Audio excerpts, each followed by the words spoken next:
seguro que será una mañana muy provechosa. Y bueno, pues muchas gracias al doctor Arias por su participación, muy amables. Y bueno, pues, adelante. Buenos días. Gracias. Pues voy a pasar a compartirles una semblanza del doctor Nicolás Arias Villegas. Nicolás Arias Villegas es consultor del grupo LATEC SDS. Es un grupo de consultores que suma más de 100 años de experiencia acumulada en ayudar a los productores que tomen decisiones más acertadas con la finalidad de sustentabilidad económica, ambiental y social de las empresas lecheras. El doctor Nicolás Arias es un profesionista en el área de agronegocios enfocado en la producción de leche y sus reemplazos, buscando maximizar la rentabilidad de la empresa lechera como meta primordial. Actualmente asesora más de 40,000 vacas lecheras y sus crianzas, así como 3 plantas de alimento balanceado y 3 premezcladores de minerales. Y además cuenta con más de 30 conferencias impartidas a nivel nacional e internacional y más de 20 artículos en revistas de difusión del sector lechero y técnicas, así como boletines técnicos para diferentes proveedores de la industria alimenticia y farmacéutica. Él actualmente, como decía, es socio de Fundación LATEC, socio fundador de LATEC, y ha estado en Grand Labs como asesor técnico, también como consultor independiente en Upjohn Animal Health y Monsanto, entre otros. Pues le damos la bienvenida al doctor Nicolás Arias con la ponencia Opciones y Alternativas Nutricionales ante una realidad compleja. Sin duda, un tema formidable y muy pertinente para estos tiempos de alzas enormes en materias primas y de desafíos también en sequía y en mercados. Gracias, doctor. Bienvenido, un gusto y la pantalla es toda suya. Muchas gracias, muchas gracias. Muchas gracias a todo el comité organizador que me toma en cuenta para participar en este importante simposio de difusión. Creo que hoy en día no hay nada más útil que promover la mejora a través de charlas y hacer llegar y aterrizar la tecnología que se está utilizando en los establos más sofisticados, más productivos, aterrizarla en el pequeño y mediano productor, porque es la única manera con la cual vamos a salir adelante, ¿sí?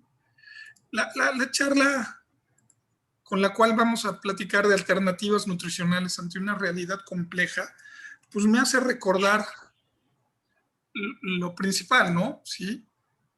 Que la ruptura de un paradigma es el inicio de la revolución del pensamiento. Hoy en día seguimos trabajando bajo muchos paradigmas que necesitan ser rotos, necesitan ser removidos para ir mejorando la productividad. Y esto nace a través de la solución de problemas. Los problemas son oportunidades que solo dicen que están vestidas con ropa de trabajo. Y esto es muy cierto porque hoy en día que estamos hablando de que estamos en una época de crisis por la subida de los precios de ingredientes y el no emparejamiento de esto con el precio de leche, lo llamamos crisis, porque una crisis se define como un cambio brusco que conlleva una disminución de la producción de las ganancias de un negocio y además tiene un alto nivel de incertidumbre y lo que lleva a tener medidas urgentes, ¿sí? Y todo mundo estamos esperanzados en que baje el precio del maíz y de la soya o que suba el precio de la leche, cuando eso está fuera de nuestro control. Yo siempre pongo este ejemplo. Este pelado es Michael Phelps y no ha habido un atleta más grande que él en la vida. Él tiene más medallas de oro que muchos países a lo largo de su historia de participación en las Olimpiadas, ¿sí? Y todo el mundo lo admira Y todo el mundo quisiera, y hago esta analogía porque todo el mundo dice, es que lo que come, ¿no? O sea, el establo X es muy exitoso porque tiene una dieta excelente. Esta es la dieta que se come Michael Phelps, nada más, ¿sí? Su pequeño desayuno, su comida y su cena. Este amigo se come 12,000 calorías diarias, ¿sí? Ahora, lo curioso es que este amigo también se las come, ¿sí?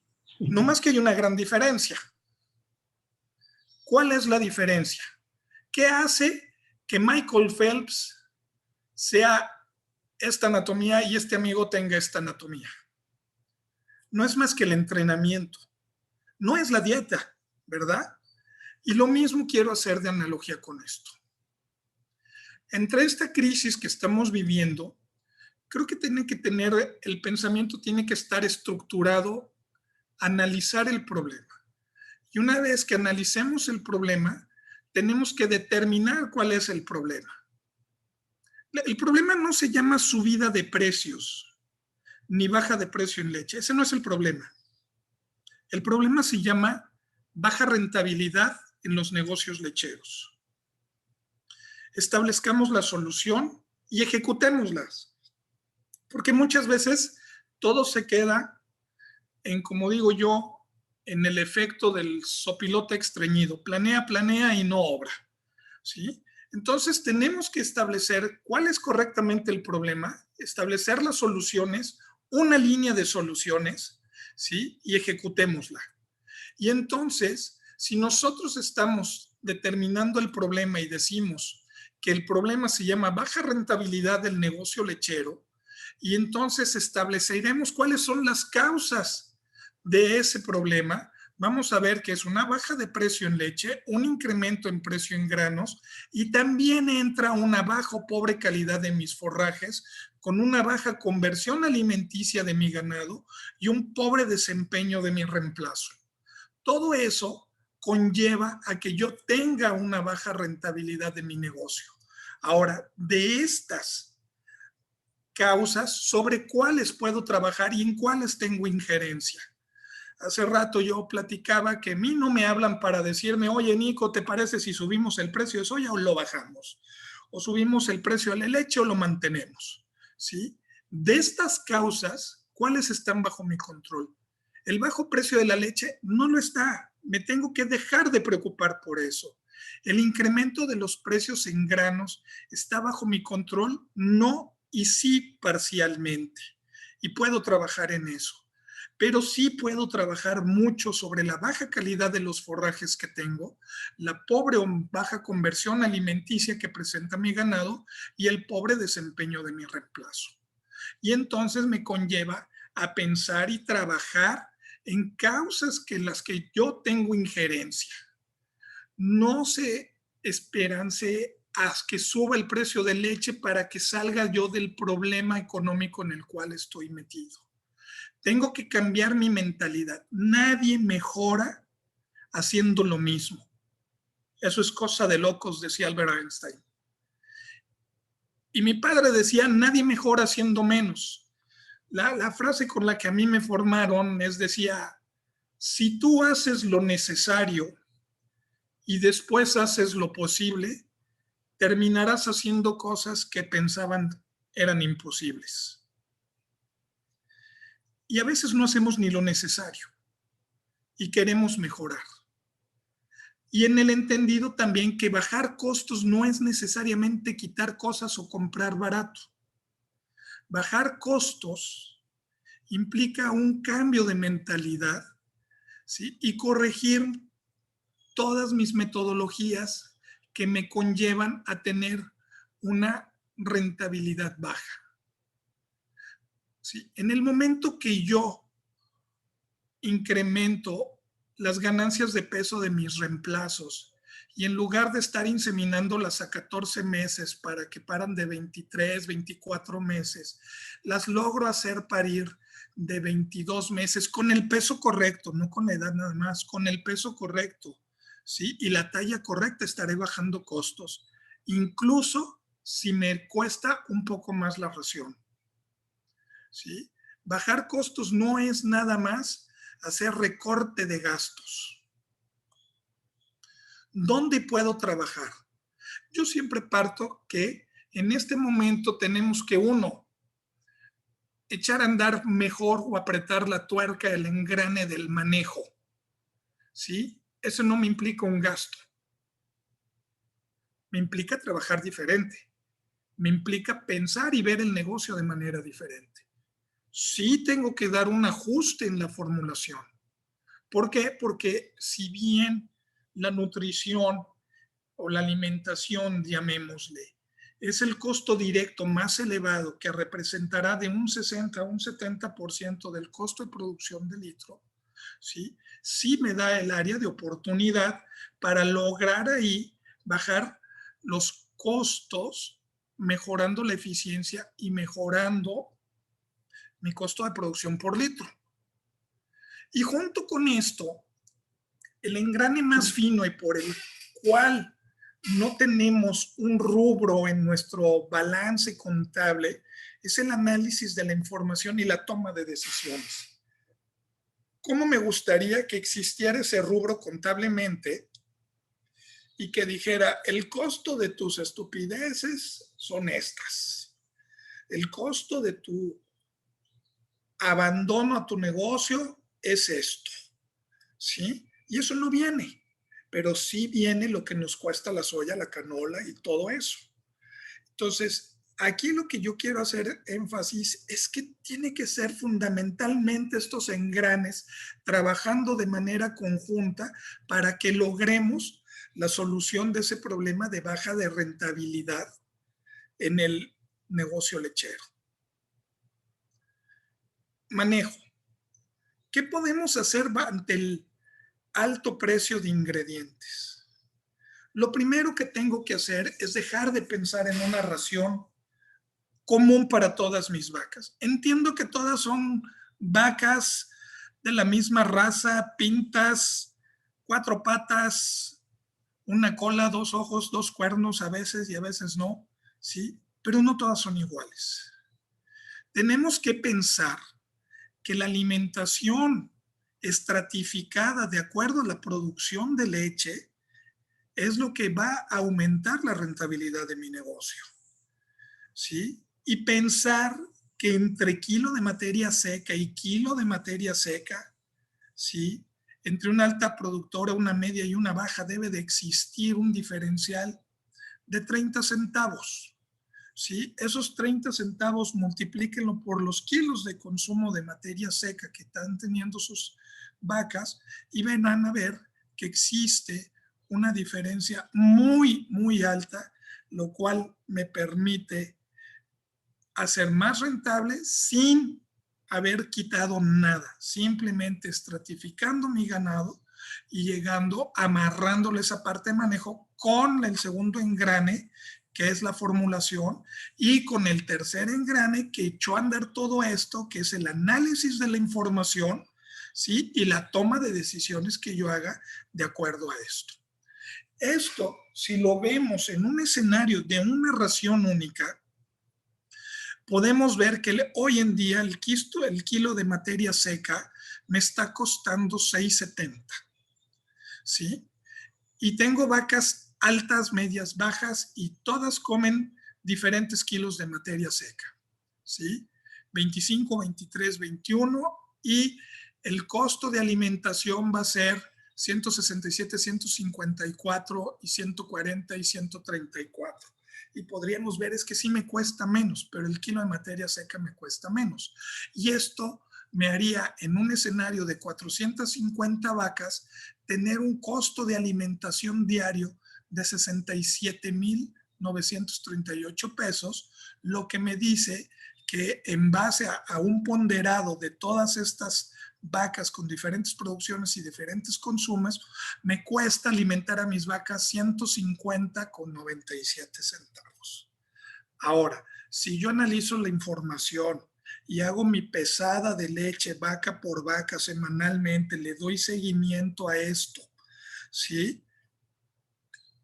Y voy a determinar cuáles vacas van a ser altas, medias, bajas, de acuerdo a los niveles de producción que yo quiero establecer, y dependiendo de los días en leche, voy a llegar a tener un escenario de raciones múltiples donde yo sigo manteniendo el mismo precio de 6.70 en el kilogramo de las vacas más altas productoras, que pues consumen 25 kilos de materia seca con 167 pesos por costo de alimentación en 150 vacas, me da un costo de alimentación de 25,125. Pero en mis vacas subsecuentes, bajo el costo de kilo de materia seca, que son mis vacas medias, y luego mis vacas bajas, con estos consumos, voy a llegar a tener un costo de alimentación al día de 65,903 pesos, lo que me da un costo de alimentación ponderado por vaca de 146.45 pesos. ¿Sí?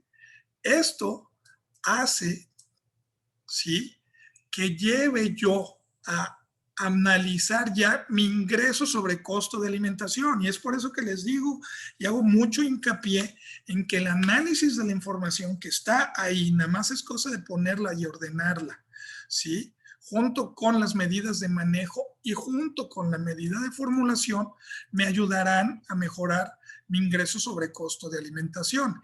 En el caso de una dieta única, ¿sí?, con el mismo costo de kilo de materia seca, ¿sí?, y que tengo diferentes niveles de producción, mi producción promedio va a ser de 30.8.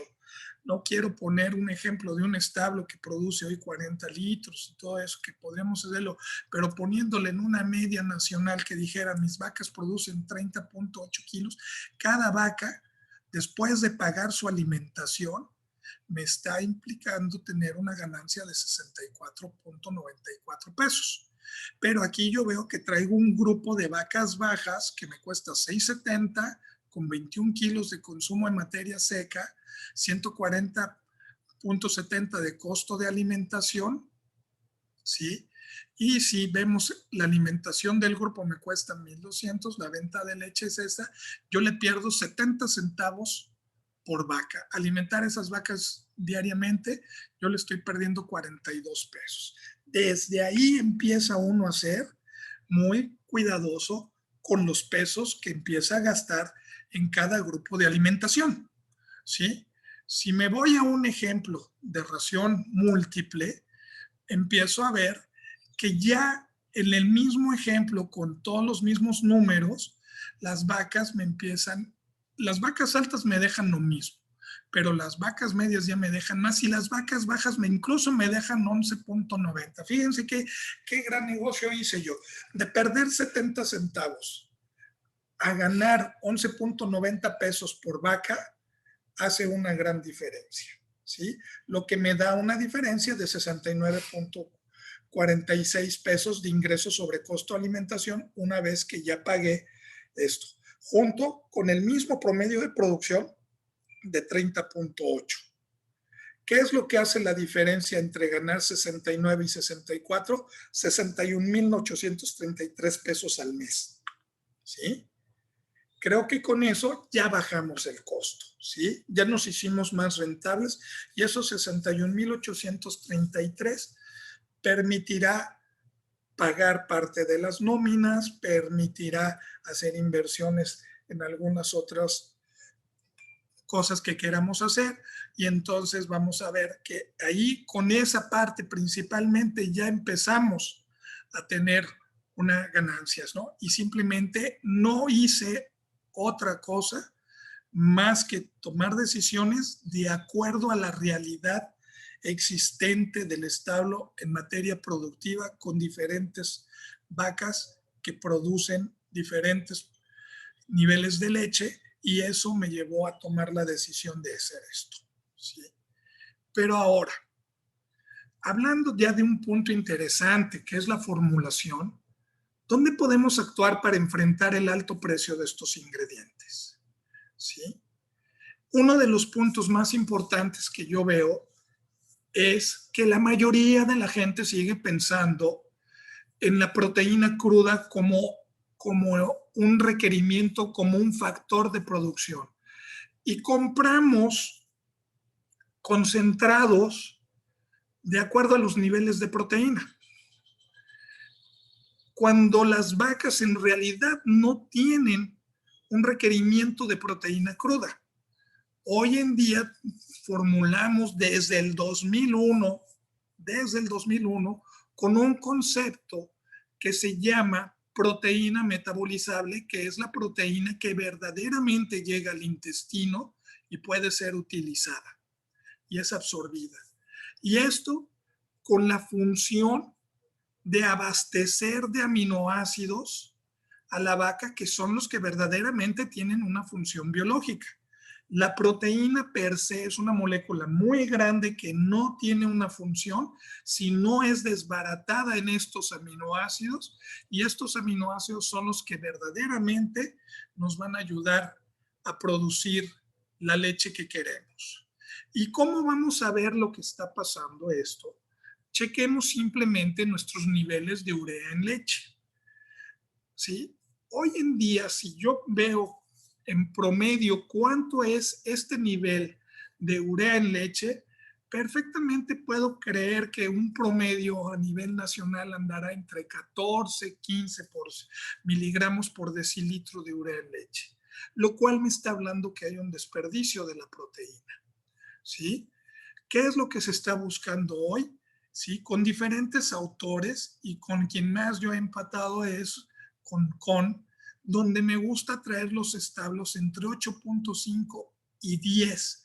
Esto me permite bajar la proteína cruda y estamos ya hablando de la formulación, ¿verdad? ¿Sí? Que es lo que me ayudó a hacer mis vacas medias y mis vacas bajas como medida de manejo. Y entonces, el lograr bajar los niveles de proteína cruda va a ayudar a que tengan menor niveles de nitrógeno ureico en leche, lo cual está hablando de un desperdicio. ¿Sí? Y como regla de dedo podríamos decir que este nitrógeno ureico va a incrementar en 2 miligramos por cada unidad de proteína cruda que crezca. Quiere decir que esté por arriba de 15% de proteína cruda. Si yo tengo de 15, me voy a un 16% de proteína cruda en mi ración, el nitrógeno ureico va a subir a lo mejor de 8.5 a 10.5, ¿sí? Pero si las tengo en 16 y las doy en 17, estoy desperdiciando cada vez mayor cantidad de proteína. Y entonces la pregunta sería, ¿cuánta proteína debería de comer mi vaca? Y empezamos a hablar de formulaciones de que van desde el 14 hasta el 17% de proteína cruda. La única diferencia es que pueden producir la misma leche con un 17, con un 14, nada más que con un 17, con un costo más elevado. Y esto se vio desde el 2005, donde Clark empieza a ver los niveles de producción y los niveles de proteína cruda que están ofertando en la dieta. Y bien pudiésemos alargar este cuadro, ¿sí? Y tener producciones más arriba donde no se ve diferencia entre niveles de 14 y 17% de proteína cruda. Lo único que hay de diferente ahí es un costo más elevado conforme el porcentaje de proteína cruda está siendo ofertado en la ración. Y esto lo digo porque los porcentajes son medidas relativas. Una dieta con el 17% de proteína cruda en un consumo de 23 kilos de materia seca por vaca está ofertando 3.91 kilogramos de proteína cruda. Y viéndolo así, una ración del 15% de proteína cruda en aquellas vacas que comen 26 kilos de materia seca, estamos viendo que estamos dando la misma cantidad de proteína cruda.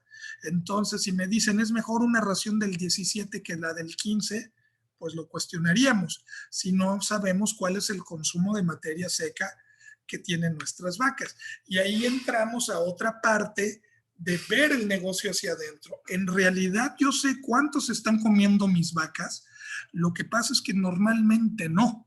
La gente tira el alimento y conforme está viendo, está tirando, pero no llevamos un conteo muchas veces de cuánto es lo que están comiendo nuestras vacas. Imagínense que cambiemos de negocio y estamos teniendo una fábrica de tornillos. ¿Sí? Pues ¿cuántos tornillos están saliendo y cuánto acero estoy comprando? Y si el acero es el insumo más caro para hacer estos tornillos, pues tengo que controlar lo que estoy comprando y lo que estoy poniendo en la fábrica, propiamente en las máquinas para la manufactura de estos tornillos. Lo mismo pasa con las vacas. Yo tengo que tener muy claro cuánto es el consumo de materia seca en mis vacas para poder determinar la eficiencia de lo que estoy haciendo. Hay que romper los paradigmas, como yo decía en un principio. Las vacas lecheras no tienen un requisito de proteína cruda. La proteína cruda no tiene relación a lo que se suministra en los animales para sus funciones productivas. Las vacas lecheras tienen requerimientos de proteína digestible en el rumen, proteína no digestible en el rumen, para que todo eso se llame proteína metabolizable, para ofrecer lo que verdaderamente tiene función biológica, que son los aminoácidos. Entonces, punto número 1 es dejar de ver y pensar en qué porcentaje de proteína cruda tiene mi ración y mi concentrado de acuerdo a lo que estoy dando, ¿sí? ¿Y por qué es importante esto? ¿Por qué? Porque si nosotros vemos de esa proteína lo que estamos dando, en esos 24 kilos de consumo de materia seca, si tiene un 17% de proteína cruda, ¿sí?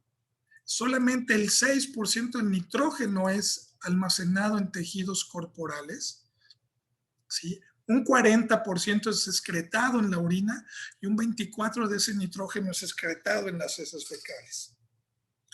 Del 28%, quiere decir que esta ración, el 28% de la eficiencia de la proteína es producida en leche, nada más. Porque si produce 37 kilos con un 3.1 de proteína cruda, solamente produce 1.47. Si esto lo tratáramos de llevar a una meta, es que tuviera que ser arriba del 30%, ¿sí? ¿Y cómo determino esa eficiencia de mi proteína que estoy dando en la dieta? 1, ¿qué cantidad de gramos está contemplada en la dieta? Si la dieta tiene 24 kilos y contiene el 17% de proteína cruda, estoy dando 4.08 kilogramos de proteína. Si la vaca produce 35 litros de leche con un 3.3% de proteína cruda en la leche, la vaca produce 1.15 kilogramos de proteína, lo cual se traduce al 28%. Y como yo les decía, la meta es tener arriba del 30%. Quiere decir que con esta producción, con esta proteína ofertada, la vaca debería de estar produciendo sobre 37 kilos de leche con ese 3.3 para tener la eficiencia mayor al 30%. Y eso es ahí donde empiezo yo a pensar que tenemos que bajar los niveles de proteína cruda que damos en la dieta y que no debe de impactar en la producción de leche, sí, solo si está bien balanceada esa dieta con la energía que también está consumiendo esa vaca. ¿Qué es lo que dicta la cantidad de proteína ofrecida? La cantidad de leche producida de acuerdo a sus días en leche y a su peso corporal, traducido al requerimiento de proteína metabolizable suministrada en la dieta. Por muchos años, yo les digo, usamos la proteína cruda porque sabíamos poco de la respuesta de la proteína ofrecida en la dieta y sus variaciones de acuerdo a las calidades. Y que también los estudios estaban basados desde los años 60, donde en ese momento se mostraba que el rumen era capaz de proporcionar una cantidad de proteína para producir 10,000 libras de leche. Hoy vemos que se produce el doble de leche y con los mismos niveles de proteína. ¿Qué es esto?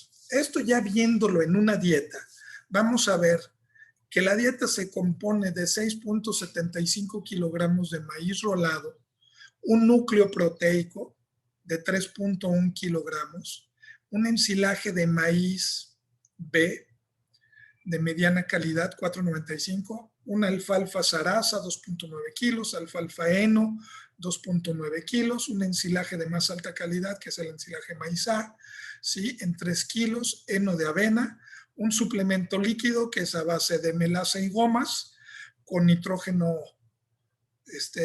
no proteico y semilla de algodón, para que me dé 26.81 kilos de materia seca. Si vemos lo que contiene este núcleo proteico, tiene 618 gramos de canola, 1.2 gramos de pasta de soya, 1.2 kilos de pasta de soya, 40 gramos de urea, grasas de sobrepaso a base de jabones cálcicos, metionina protegida, lisina protegida, ácido palmítico, que es una grasa de sobrepaso, con 233 gramos, y una soya de sobrepaso, que son 786 gramos, lo que hace que esta vaca en su núcleo proteico, en la ración que estábamos viendo, 3.02 kilos de materia seca sean base de este núcleo proteico. A la hora de que estoy formulando con todo esto, veo que la energía y la proteína metabolizable tiene, en este caso que estamos hablando de proteína metabolizable, tiene un requerimiento la vaca de 2.993 gramos, lo cual me permite que de esos 3.041 gramos que le estoy dando, para mantenerse solamente la vaca requiere 839 gramos, sobrándole 2.202 gramos. Para preñarse de esos 2.200 gramos no requiere nada. Y esto es una verdad muy sólida. Para preñarse la vaca no necesita ni energía y proteína. El espermatozoide se mueve solo y el óvulo se mueve solo. Lo que demanda energía y proteína es el mantenimiento de esa gestación, ¿sí? Conforme avanza esa gestación y crece el producto, el requerimiento de energía y proteína es más alto. Pero eso ya será tema de otra charla si me invitan a compartir. Pero vemos que de esos sigue teniendo esos 2.202 gramos para lactar y sostener 46 kilos de leche. Va a requerir 2.080 gramos, dejando 122 gramos de proteína metabolizable disponibles para crecimiento, donde va a requerir 122, de esos 122 que tiene todavía de sobra, 32 gramos diarios de proteína metabolizable para crecer, dejándome 90 gramos extra para generar reservas corporales, porque la generación de músculo es importante, ¿sí? De esos 90 gramos que tengo disponible, tengo 41 gramos que voy a utilizar para incrementar esas reservas, dejándome 48 gramos de proteína metabolizable libres. Y lo mismo me pasa con la energía, y podemos hacer la misma película que podemos platicar ahorita de la proteína, lo podemos hacer con la energía. El consumo estimado de producción de estas vacas va a ser de 25.23 kilos. Estamos ofertando 26.81 kilos, lo que permitiría que si se comieran estos 26, subiría 1 kilogramo la producción de leche, ¿sí? Con esto tendríamos que ver la otra parte donde estamos viendo, ¿sí?, que dentro de la proteína cruda que estoy dando en la dieta es del 15% nada más, ¿sí? Que la proteína digestible en el rumen es el 60.87, lo que quiere decir que la diferencia contra el 100 es la proteína que no digiere en el rumen, ¿sí? Y que la predicción de nitrógeno ureico en la leche es de 9.2, ¿sí? ¡Wow! Ahí me está hablando de la eficiencia del uso de la proteína en esta dieta. ¿Y quién es quien mayor proteína metabolizable está aportando a la vaca? Es lo que llamamos la proteína metabolizable microbiana, que son todos esos bichos bacterias, protozoarios, parte de hongos que están viviendo en el rumen, haciendo su trabajo de fermentador y que diariamente van a estar fluyendo al intestino y que es la proteína de mejor calidad que podemos dar. Olvídense de estar pensando en la mejor soya o en el mejor concentrado. La proteína que mejor puede consumir una vaca es la proteína microbiana. Y esta proteína microbiana va a crecer a base de carbohidratos, ¿sí?, provenientes del maíz como el almidón y de los azúcares, junto con algo de proteína digestible en el rumen, junto con urea. Si ustedes pueden dar un poco de urea en sus raciones, van a hacer que esté balanceado con los carbohidratos que estamos dando en la dieta, van a hacer que crezca mucho esta población microbiana, y esta población microbiana se va a transformar en la proteína de más alta calidad y de menor costo posible. Y es ahí donde seguimos abaratando costos, ¿verdad? Vamos a ver el ejemplo de un establo ya de alta producción. Este es un establo que produce 39.7 litros al día, ¿sí? Más o menos 9.9 como vemos aquí en su distribución y su desviación estándar, ¿sí? Ahora, no quiere decir que todas las vacas producen 39.7 litros, ¿verdad? Hay vacas de menor producción y vacas de mayor producción. Y esto lo vamos a ver, como yo decía, en la estratificación de vacas de acuerdo a su producción. Si vemos y determinamos cuáles son nuestros niveles de producción en una gráfica de dispersión donde cada punto representa una vaca, vamos a ver que tenemos vacas que igual andan en los 60 litros como vacas que andarán en los 18 litros, ¿sí? ¿Qué es lo que tenemos que ver? Es que esta curva se tiene que partir, ¿sí?, en sus componentes para determinar cuáles van a ser mis vacas altas, mis vacas medias y mis vacas bajas. Estoy hablando en el ejemplo ahorita exclusivo de este establo, ¿verdad? Entonces, para este establo nosotros decimos, después del parto, la vaca tiene una dieta de vacas frescas que va a estar en esa dieta de vacas frescas entre los días 1 al día 21. En promedio, las vacas salen a los 10 días. Y a los 10 días, porque se está monitoreando la temperatura diario de esas vacas, ¿sí? Si en esos 10 días no tuvo fiebre, la vaca se ve bien, el crecimiento de la ubre va acorde a la salud de las vacas, esa vaca brinca a la dieta de altas sin importar la producción. Y por eso hago esta línea punteada a los 100 días en leche. Entre el día 10 o 21 hasta los 100 días, no nos importa qué producción de leche está dando esta vaca. Y vamos a ver que normalmente la mayoría de estas vacas andarán arriba de 39 litros. ¿Sí? Son pocas las que andan abajo y tendremos que ir viendo lo que está pasando. Después de los 100 días, aquella vaca que tenga más de 40 litros seguirá consumiendo la dieta de altas. Pero si la vaca después de 100 días de producción oscila entre 30 y 39 litros, la ponemos en una dieta de medias, y la vaca que tenga menos de 30 litros se irá a la dieta de bajas. De esa manera vamos estratificando la producción. Hubo una vez un cliente que me dijo, pero es que si la tengo aquí, está dando 36 litros y le doy la dieta de medias, se me va a bajar, porque con esta dieta está dando los 36 y con una dieta menos densificada en energía y proteína se me va a bajar.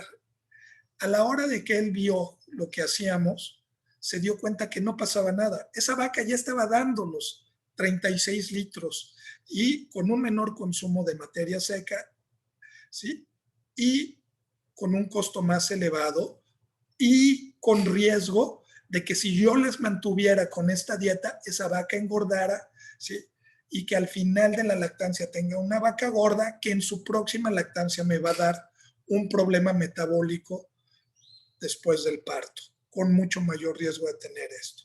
Entonces, el estar viendo esto, y es aquí donde digo, nadie mejora haciendo menos, ¿sí? Y nadie mejora haciendo lo mismo. Nadie mejora haciendo lo mismo porque si yo sigo haciendo lo mismo voy a tener el mismo resultado. Y nadie mejora menos porque esto implica llevar el registro semanal de vaca por vaca la producción que está teniendo, ¿sí? Y después de 4 mediciones, ¿sí? Porque va a haber vacas que están como esta vaca que estoy señalando aquí, ¿sí? Hoy tiene 42 litros, pero la probabilidad de que, vamos a decir que tiene 100 días preñada, la probabilidad de que, vamos a poner el puntero, ok, esta vaca de aquí o esta vaca de aquí con menos días en leche, ¿sí? Después de 4 semanas pueda pasarse acá, existe, ¿sí? Si tengo yo que estaba dando 40 litros, 38 litros, 36 litros, 35 litros, esa vaca la voy a mover a la dieta de medias. Una vez al mes, solamente una vez al mes, movemos vacas de mayor a menor producción, ¿sí? Y esa es la parte de hacer más. Y de hacer más es el acto de mover vacas y hacer más es el hecho de estar midiendo la producción de leche de todas las vacas semanalmente, de tal forma que logramos abaratar los costos. Vemos esa gráfica. Aquí tengo la dieta de las vacas más altas productoras, las altas, ¿sí? Las frescas, las medias. En la gráfica no ocupo la de vaquillas medias, la de vacas medias, ¿sí? O vacas bajas. Aquí vemos este grupo de vacas. Esto es bien interesante. Este grupo de vacas estaba produciendo en promedio, o en mediana, mejor dicho, 47 litros. Son vacas que estaban el 78% entre 42 y 51 litros, ¿sí? Esas vacas, ¿con qué las alimentábamos? Esas vacas vemos que daban con 46.75 en promedio, más o menos 7.18. Quiere decir que estas vacas andaban entre los 39 y los 53 litros, ¿sí? En el 80% de su población de vacas.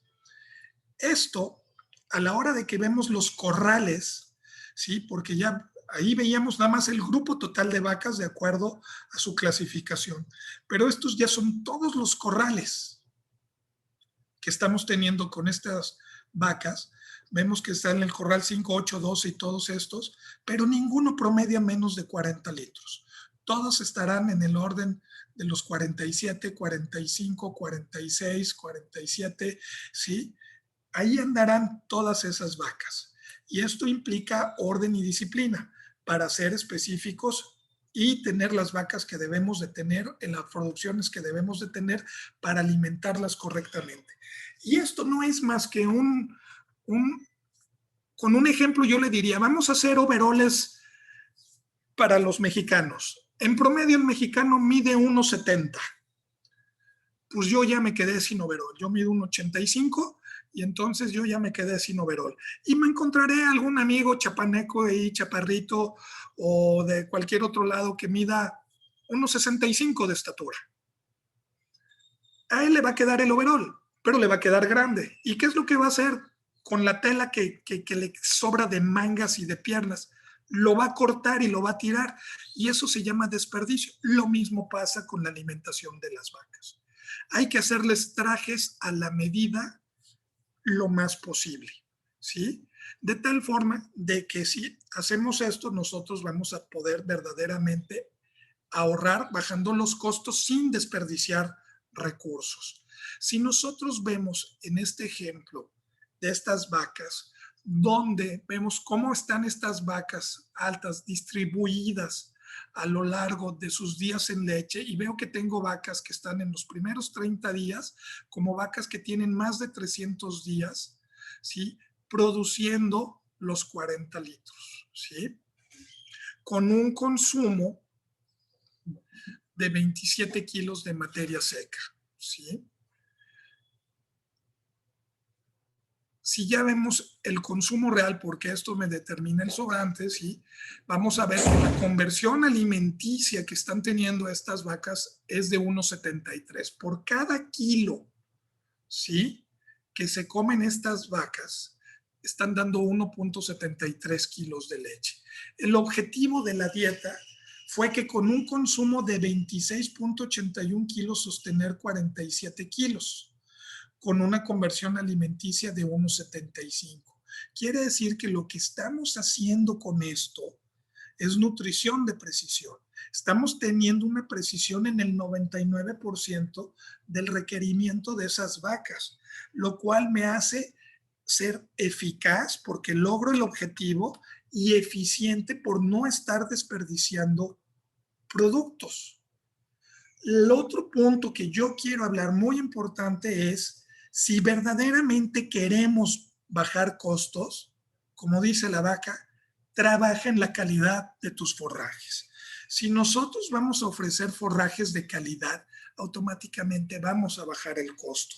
Pensemos que una dieta es tan fuerte como el más débil de sus ingredientes. Y normalmente los ingredientes débiles son los forrajes que ofrecemos porque no lo hacemos de la manera correcta, ¿sí?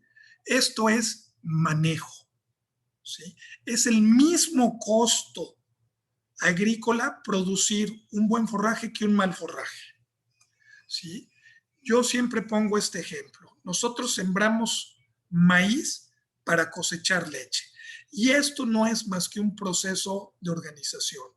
Y como tal, requiere de una dirección central, que con una planeación, una organización de recursos humanos, económicos y materiales, y controlar eso para que yo esté logrando tener forrajes de calidad y me permita tener un mejor retorno económico de esa inversión.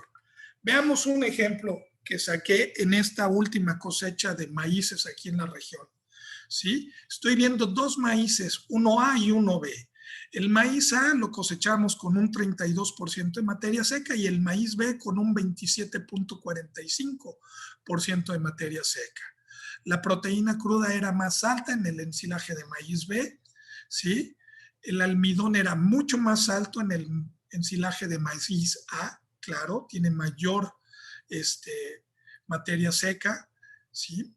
Las fibras, ácido detergente es menor en el ensilaje de maíz A, es mayor en el B, y la fibra neutro detergente son muy similares. Y un factor muy importante es la digestibilidad de la fibra neutro detergente, que es independiente a la cantidad de esta. Una digiere el 60% y el otro se digiere en el 54%. ¿Sí? ¿Qué es lo que pasa esto reflejado en pesos y centavos?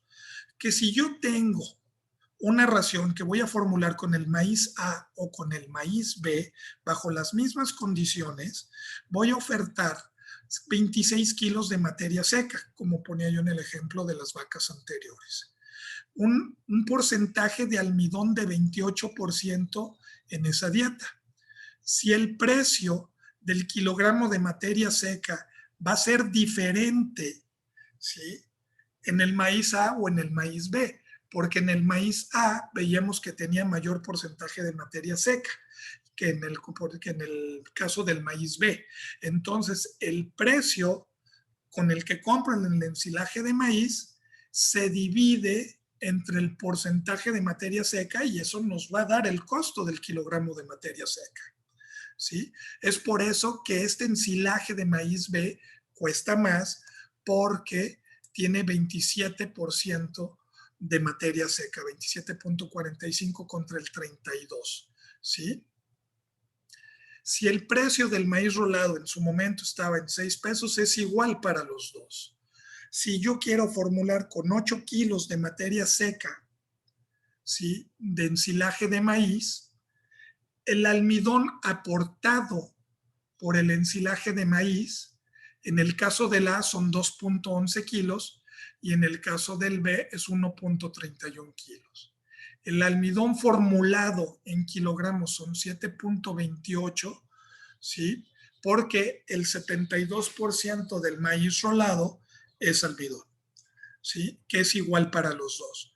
La diferencia es que voy a necesitar 7.15 kilos de maíz rolado aquí contra 8.25 kilos de maíz rolado en el caso del ensilaje verde.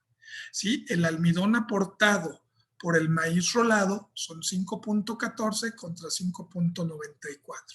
El almidón del ensilaje más el almidón del maíz rolado es igual para los dos, de 7.25. La diferencia es que el costo de la inclusión de almidón es de 82.90 para la dieta que lleve este ensilaje de maíz A, comparado con 96 pesos con la dieta utilizando el ensilaje de maíz B, ¿sí? Entonces es muy, muy importante tener eso.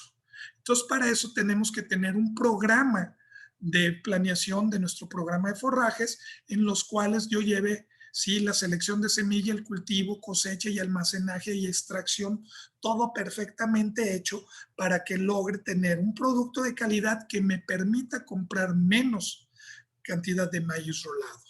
Y los factores que van a estar afectando la calidad del ensilaje va a ser el contenido de la madurez, corte, tamaño y procesado del grano, que es algo que yo veo que mucho en el centro del país no se han aplicado tanto en hacer, ¿sí? Que es este procesado de grano, método de cosecha y proceso y condiciones de almacenaje. Nosotros vemos un maíz que tiene muchos granos de maíz rolado, de maíz, y decimos, ay, está muy rico en almidón. Pues sí, pero ese almidón no es disponible.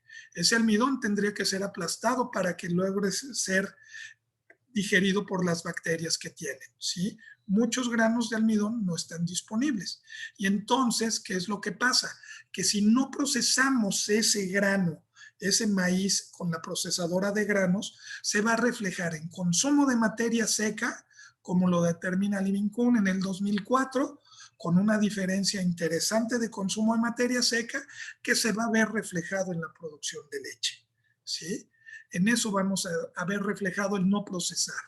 Y me ha tocado ver, esta es una fotografía de un establo real, ¿sí? Donde vemos la cantidad de maíz que está siendo lavado. Entonces les digo, producen una caca altamente nutritiva.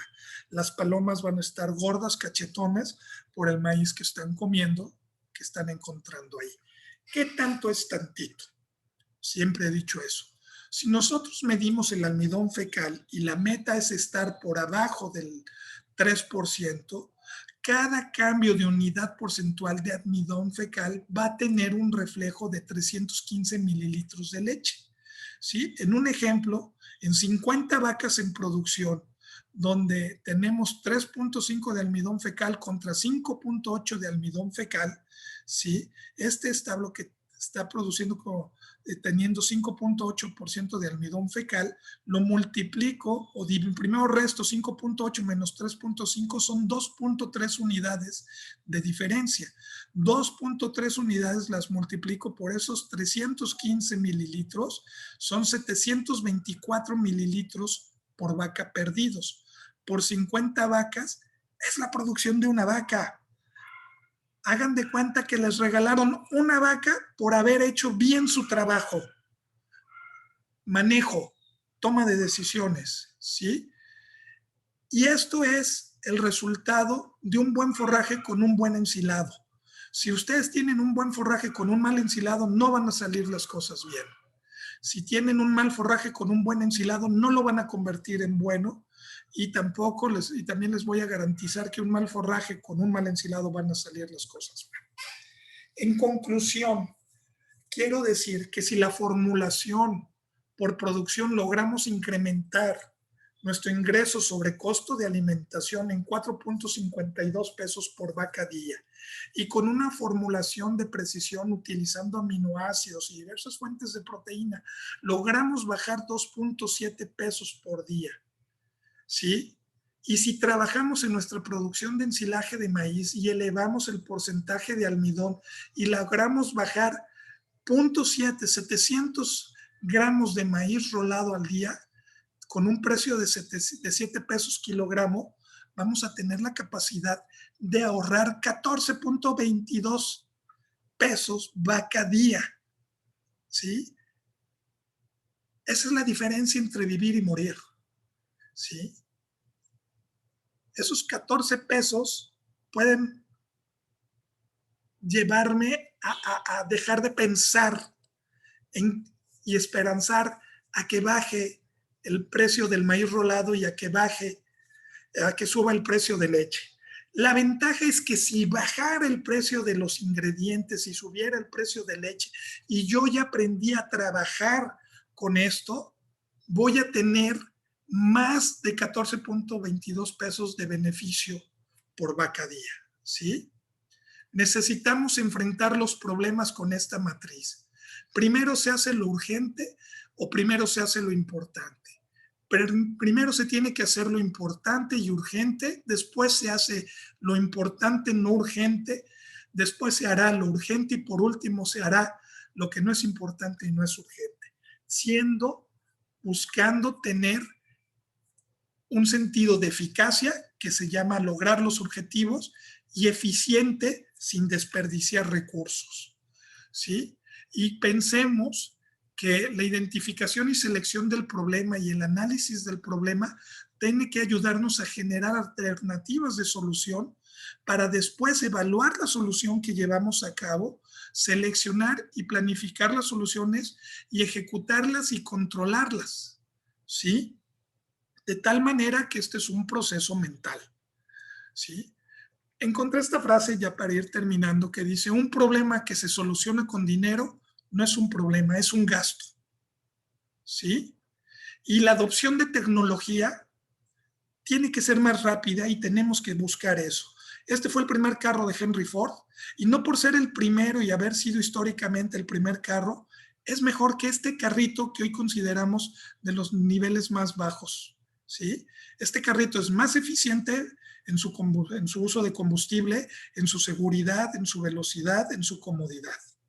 Si somos innovadores en adoptar tecnología con los teléfonos, porque nos encanta traer teléfonos de la más alta gama, ¿por qué no somos innovadores en la tecnología de nuestras vacas y pensamos en todo esto que he platicado al respecto? ¿Sí? Y pensemos una sola cosa. La mayoría de la gente piensa que la dieta es la milagrosa, que la dieta va a tener influencia en la calidad de forrajes, en el manejo y en la toma de decisiones, cuando en realidad las decisiones, el manejo y la calidad de forrajes van a tener influencia en esa dieta y en los logros que nosotros lleguemos a tener. Y por último, quisiera decir que si un problema no puede ser resuelto, como la subida de ingredientes o como la baja de precio en leche, deja de ser un problema y se transforma en una verdad para ser aceptada. Y entonces tendremos que buscar otro problema para solucionar, ¿sí? Los problemas que están dentro de la reja de nuestro negocio, ¿sí? Muchas gracias por su atención, muchas gracias por el tiempo que me dan para esta charla. Y si hay preguntas, estoy en la mejor disponibilidad de contestarlas si es que puedo contestarlas. Muchísimas gracias. Estupendo, doctor. Excelente, muchísima información y mucha precisión también. Pues estamos aquí viendo en el chat si hay alguna pregunta. Pues mientras llegan algunas preguntas, Francisco, yo me permitiría hacerle, abusando un poco del micrófono, hacerle alguna pregunta a Nicolás. Y bueno, primero que nada, pues felicidades y gracias, Nicolás, nuevamente por esta charla, por estos puntos de vista en donde pues ejemplificas claramente la importancia pues de medir, de llevar a cabo una nutrición y alimentación de precisión, que el término por sí mismo a veces parece o pudiera generar un poco de miedo, eso de alimentación de precisión, o no tanto de miedo, sino que está muy lejos de nuestro alcance. pero con los ejemplos que nos pones, me parece que queda claro que es simplemente meternos a más detalle. Y la pregunta que yo quisiera hacer, hablaste mucho de la parte de nutrición y alimentación y cómo impactan los costos. Desde tu punto de vista y con toda la experiencia que tienes en establos muy grandes, en establos grandes, medianos, ¿cuáles crees tú que pudieran ser otras áreas en el establo, en la producción, en el sistema de producción de leche, aparte de esta de nutrición y alimentación, que pudieran influir fuertemente o que pudieran tener un impacto fuerte en los costos de producción y que realmente como administradores de un establo, como gestores de un establo, como asesores, podamos influir? Bueno, fíjate, es una buena pregunta porque yo creo que una de las áreas donde podemos bajar costos de manera muy interesante y mejorar la rentabilidad de todo este negocio es la parte de los reemplazos, ¿sí? Hoy en día ya no importamos tanto ganado para mantener la población de ganado. Yo recuerdo hace unos 10 años se importaba mucho ganado, no para crecer, sino para mantener la población de vacas, porque éramos bravos desechando vacas, ¿sí? Eso nos llevó a que de repente se cerraran las fronteras por el mal de la vaca loca. Y lo solucionamos trayendo ganado de Nueva Zelanda, ¿verdad? Que tenía una menor desempeño en producción comparado con la genética que veníamos manejando con anterioridad proveniente de Estados Unidos y Canadá. Cuando nos damos cuenta de eso, empezamos a apretar nuestras medidas de trabajo en la recría y ya no se nos morían tantas becerras, porque también se morían becerras como moscas. Y entonces empezamos a conformarnos con que ya no se nos mueren las becerras. Y hoy en día, si yo dijera cuáles son los requisitos para inseminar una becerra, ¿a qué edad lo debo de hacer? Yo diría que es la conjunción de edad, peso y talla, y ese peso debe de estar en referencia a lo que es una vaca madura. Una vaca madura es una vaca de 3 o 4 lactancias que debe de estar pesando, dependiendo de la genética que manejemos, 700 kilos. Y la becerra debe de lograr pesar el 55% de ese peso a la edad de 12 meses para que logre ser inseminada. Lo que quiere decir que podemos inseminar becerras a los 12 meses o incluso antes si alcanzan los 385 kilos de peso y tienen una talla mínima de 1,35 a la cadera. Si yo logro hacer esto, el primer parto de mis vacas, de mis becerras, se va a lograr a la edad de 22 meses comparado a los 24 meses, haciéndome más barato mi proceso de recría, ¿sí? Sin sacrificar producción, porque mucha gente dice, es que las becerras que se inseminan de menos de 14 meses dan menos leche. Sí, es cierto, sí, no alcanzaron los 385 kilos de peso, ¿sí? Entonces, esa área es muy importante de trabajar hoy en día. ¿Y dónde están las principales ganancias de esas becerras? De los 0 a los 60 días. Lo bien que hagamos y lo bien que le demos de comer a esas becerras va a ser un gran avance. Todo el mundo sueña en comprar el mejor semen por su genética, ¿no? Y el avance genético que ofrece la mejora va a ser del 2%. Pero si nosotros mejoramos nuestros procesos en esa etapa de crianza, de la crianza de los 0 a los 60 días, el avance y la diferencia productiva puede llegar a ser hasta de un 20%. ¿Sí?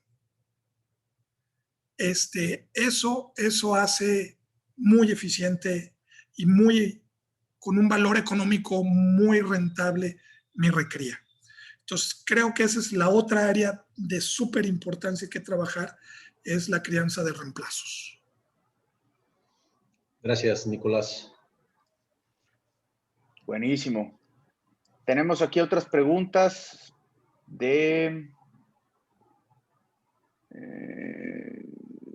dice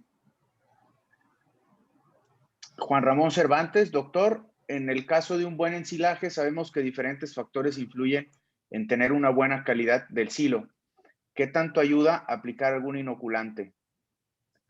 Y luego dice, los factores que más les afectan a los productores para ensilar son que llueve cuando es el tiempo óptimo para ensilar o la falta de ensiladoras en Jalisco. Eso dice Juan Ramón, doctor.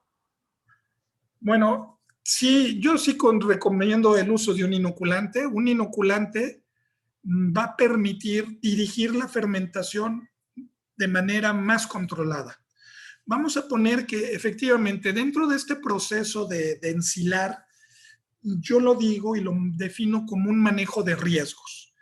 Es un manejo de riesgos porque pues, se descompone la ensiladora, no es la mejor ensiladora, llueve, y por ende hace que o corte anticipadamente o corte posteriormente, lo que cambiará la cantidad de materia seca.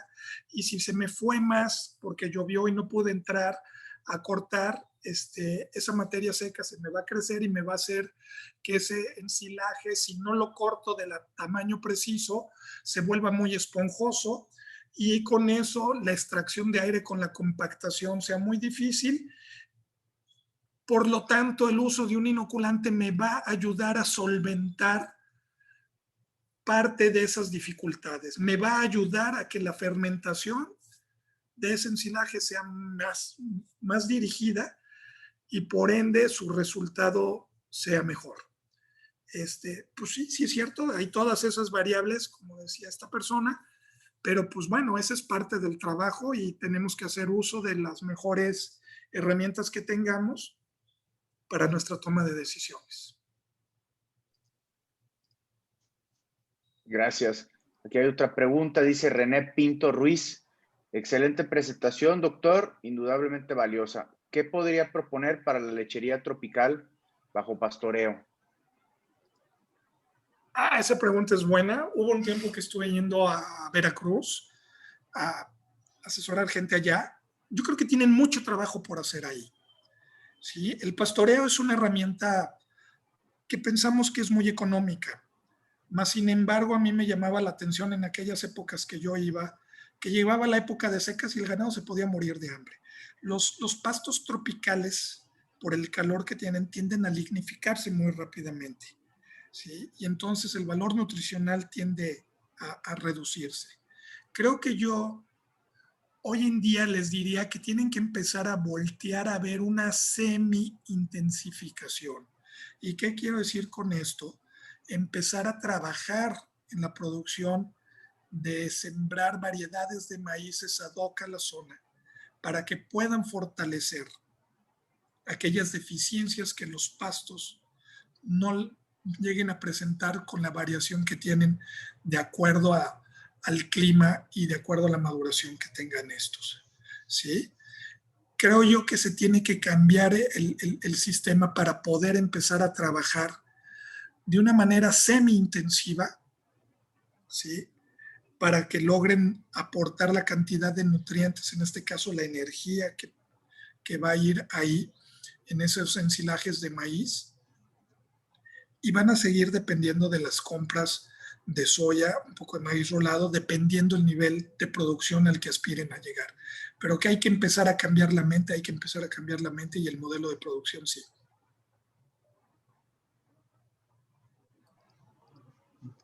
Bien, excelente. Aquí tenemos otra pregunta de Cruz Creil. Doctor, gracias por tu plática, muy interesante. Los valores de referencia de Moon 8.5 a 11.5, que serán valores de referencia de Lato, ¿qué tan grande es la variación por grupo de producción o individual? Ya que si decidimos disminuir el aporte de proteína metabolizable, podríamos tener efectos negativos en la producción de leche. Bueno, al doctor Cruz un saludo. Bueno, en la estratificación va a permitir dar la cantidad de proteína metabolizable que debe consumir una vaca de acuerdo a su producción de leche. Hoy en día me toca manejar un establo que sus vacas más altas productoras traen un promedio de 46 litros de producción. Y la dieta de esas vacas está ahorita formulada con un 14.89% de proteína cruda, ¿sí? Comparado con las vacas de más baja producción que traen sobre un 13.5% de proteína cruda. Y son vacas que estarán oscilando en ese establo en los 22, 25 litros de producción, ese grupo de vacas, ¿sí? Eso tendría uno que ir, esa medida de referencia es sobre todas las vacas. Hay vacas que con ese 13% traen 8 miligramos por decilitro de leche de nitrógeno ureico. Y no he visto yo una baja en desempeño si hacemos las cosas bien, ¿sí? El chiste de todo esto es otorgar la proteína metabolizable requerida, ¿sí? Y jugar con este valor y estar viendo los niveles de urea en leche. Si lo quieren medir por grupos, muy bueno, porque en este caso las vacas más altas andarán en 9.7 de urea en leche y las vacas más bajas pueden andar hasta en 8 o hasta incluso 7 y garra y no pasa nada. Las vacas siguen produciendo la leche que tenían que estar produciendo, simplemente estamos no desperdiciando proteína en la dieta. No sé si contesté lo que quería escuchar el doctor Cruz. No sabemos porque él está en el chat. Ok. Sí, dijo que sí, correcto. Ya, Aquí sí, tenemos otra pregunta de Vivifos. Muchas felicidades, doctor. ¿Cuál diría usted que son los principales KPIs que se deben medir en la alimentación del establo? buena pregunta. Sí, hablando de los KPIs, que son los Key Performance Indicators o puntos claves, indicadores de puntos claves. 1, consumo de materia seca. Si no sabemos cuánto consumen nuestras vacas, estamos perdidos. 2, costo de kilogramo de materia seca. 3, conversión alimenticia. Y 4, eficiencia de la proteína ofrecida en la dieta. Con eso me doy por bien servido.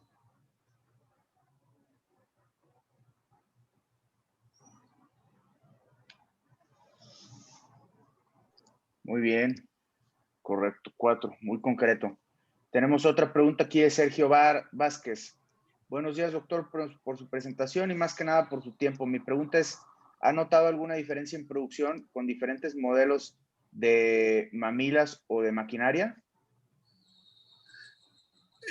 Yo creo que se refiere en la máquina ordeñadora.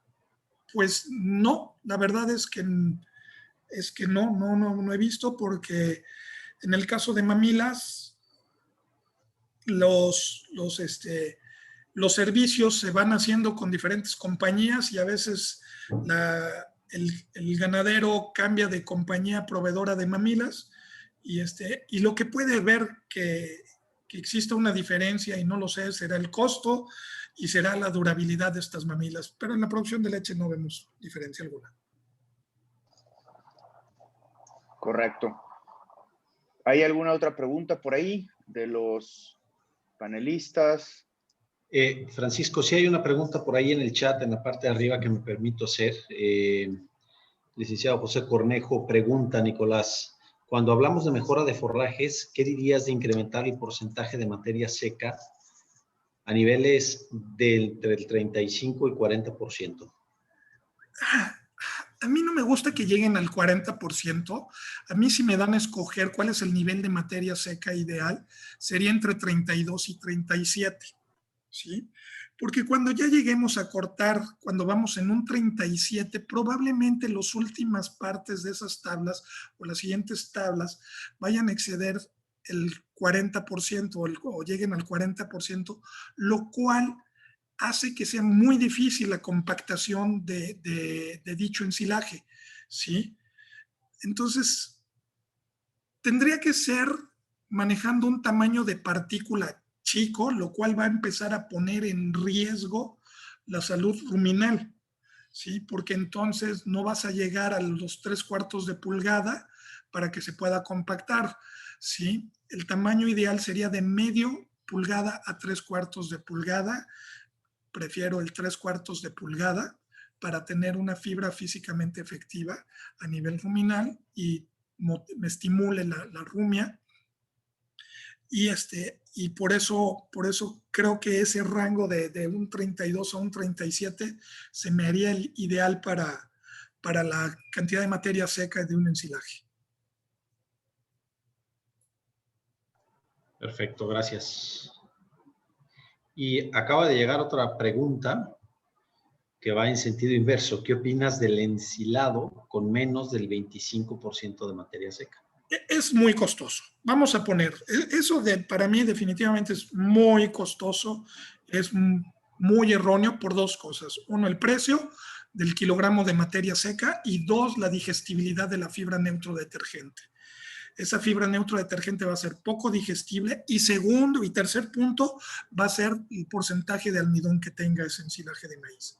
Ese ensilaje de maíz con menos de 25% de materia seca es costoso porque vamos a poner que hoy en día a un precio comercial estén comprando el ensilaje de maíz a 1.60 entre 0.25, ¿sí? El kilogramo de maíz, de materia seca costó 6.40 comparado con ese 1.60 entre 0.35, ¿sí? Contra 4.57. Ya el kilo de materia seca costó 2 pesos de diferencia. ¡Wow! Por 8 pesos, por 8 kilos, son 16 pesos. Ya salió 16 pesos más cara la ración con ese simple hecho. Segundo, ¿sí? ¿Qué porcentaje de almidón vamos a lograr con un 25% de materia seca o menos? Un 14% de almidón comparado con un 30% me va a obligar a comprar 2 kilos de maíz rolado más a 6.50 como anda el precio actualmente, ¿sí? Quiere decir que voy a tener otro costo, ¿no? O sea, costo por kilo de materia seca, costo por compra de maíz rolado y un costo oculto que no vemos es esa digestibilidad de la fibra neutrodetergente, ¿sí? Por cada punto más de digestibilidad de fibra neutrodetergente, mayor producción de leche. Entonces, creo que es total y absolutamente inviable estar manejando ensilajes de maíz de ese porcentaje de materia seca.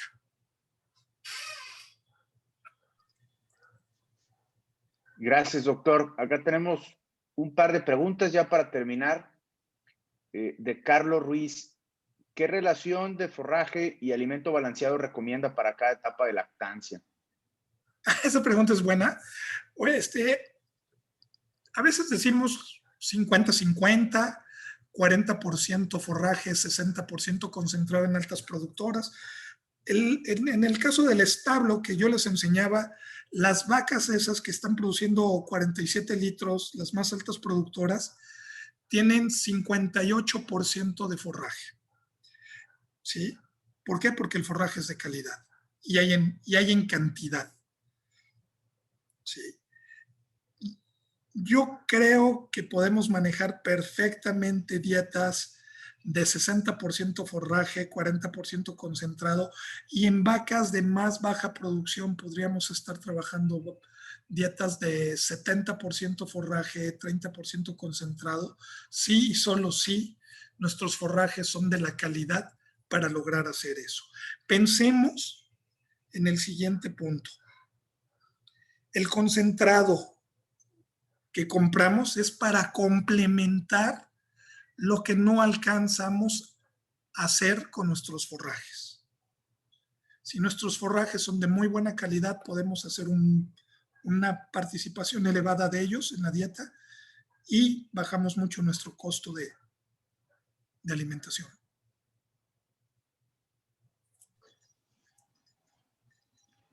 La siguiente pregunta de Ernesto Ochoa. Excelente presentación. ¿Cuál es su recomendación de dieta para vacas secas 3 semanas antes del parto? Bueno, un saludo al doctor Ernesto Ochoa, muy buen amigo. Mi recomendación para vacas secas es una dieta que debe de oscilar entre 12 a 14 kilos de materia seca, la cual debe de tener más o menos entre 900 gramos de proteína metabolizable.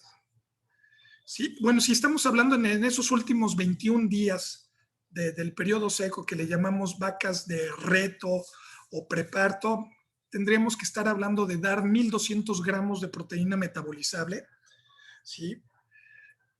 Debe de contener un nivel de almidón no muy elevado. Podríamos estar trabajando con un 15-16% de almidón.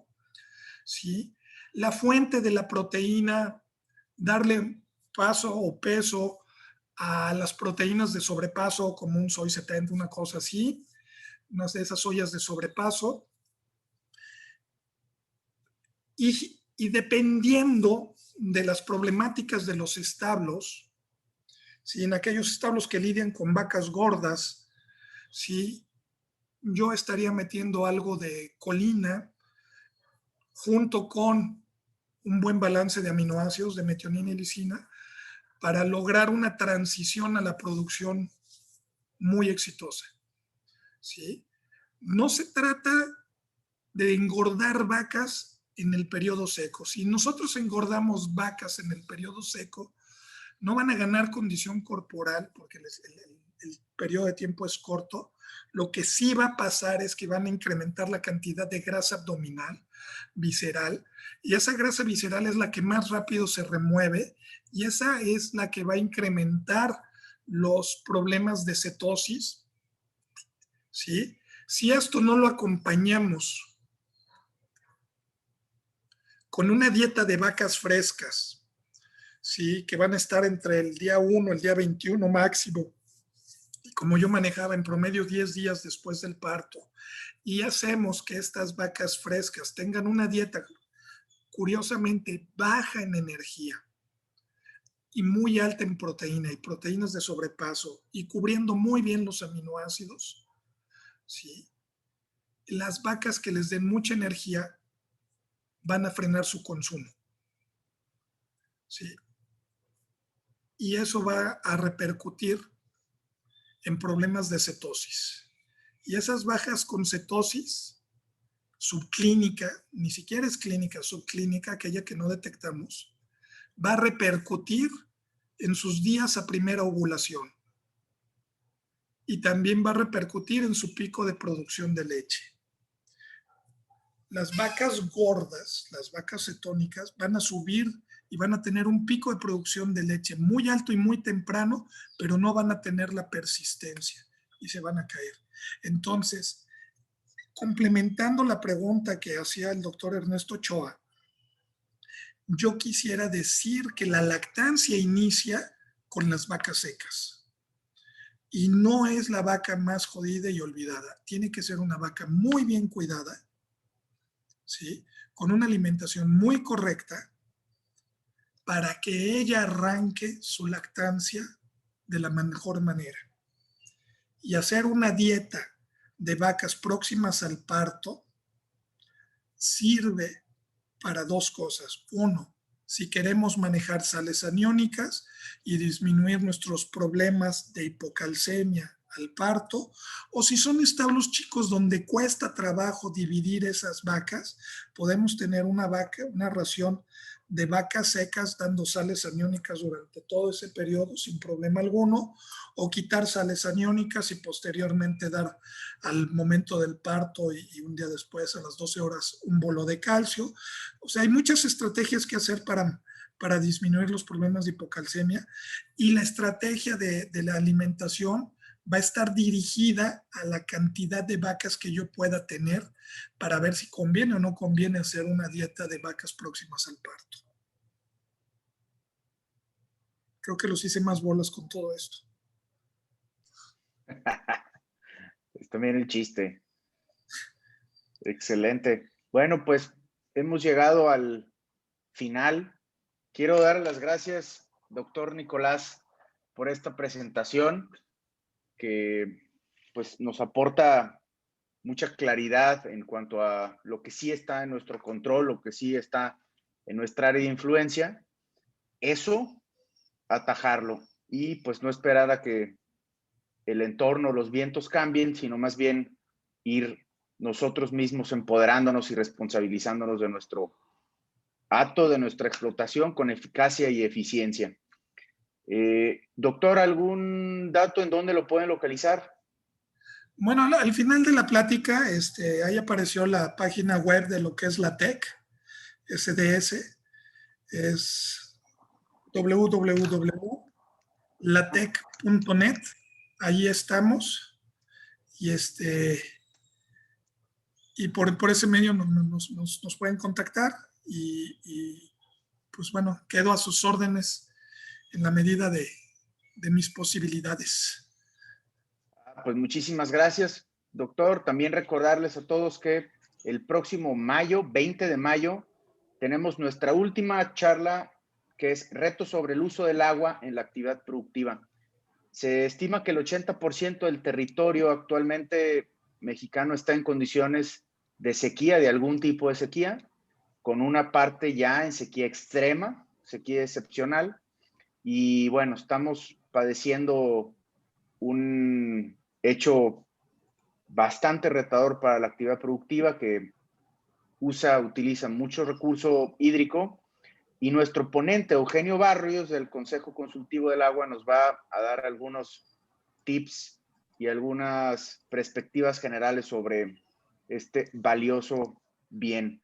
Los invitamos, regístrense en www.sigan.org. Es un evento sin costo.